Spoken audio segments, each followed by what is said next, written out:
Today I'm going to be showing you my technique for covering up spots or pimples. As you can see, I have a little friend right here, and this is what I'm going to be demonstrating on, but this technique also works for any size spot or pimple. There's a big difference between getting rid of a spot and trying to cover it up. So usually when you're trying to get rid of a spot and have it go away as fast as you can, then you use drying treatments. This is a great technique for having it shrink faster, but is actually a terrible technique for putting on makeup afterwards. So what you want your pimple to be is it to be as moisturized as possible so that it's a smooth base for makeup to go on top of. I'm going to start off by applying my favorite long wearing foundation, which is the Smashbox Studio Skin 24-Hour Wear Hydrating Foundation. The way I like to apply this foundation is to dot it on my face and then press it in with a sponge.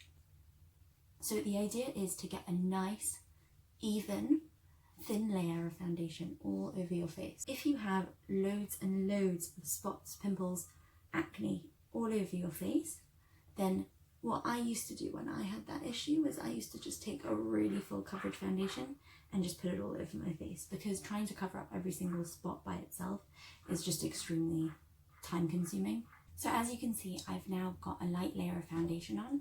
I put a little bit of concealer under my eyes just to brighten there, but that's not what we're focusing on today. In general, the kind of concealer that you want to choose is something creamy, something that won't stick to any dryness that you have on your spot, but still something with very high coverage. So what I do is I take a little brush, you can use your finger, and I'm going to dip into this shade, which has a slight greeny tinge to it. Now green is the opposite of red on the colour wheel, so it does a great job of cancelling out any redness. And I'm going to apply that to my spot. And now, when I'm applying makeup on other people, I don't use my finger, but for myself I do.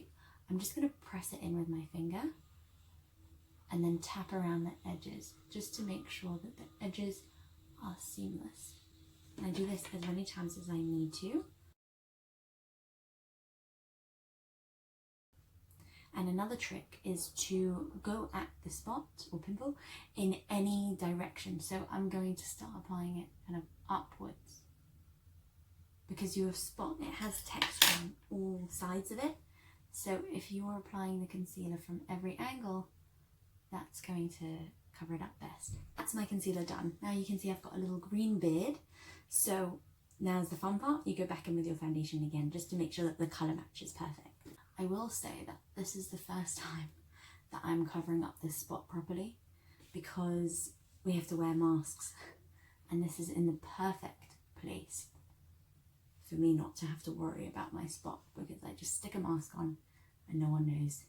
So I will be using the MAC Studio Fix powder, which has its own coverage, and I'm going to be using this with my same sponge. This is not the most hygienic way of doing it if you're doing it on other people. This is my technique for covering up my own spots. I would not dip in a sponge that I used on someone's spot or face at all and then dip it right into a powder. I would use clean products all the time, but because this is my own personal products, that's fine. I'm picking up some of that powder and pressing it onto my spot. Alright, now I've powdered the rest of my face, and you can see my skin overall, especially this cheek, looks like I'm not wearing so much makeup, but my spot is completely covered. And I feel like I need to point to it just to tell you where it is. Be in touch if you have any questions about how to cover your spot. I'm also available for virtual or in-person makeup lessons in case you need personalised help. And thank you so much for watching.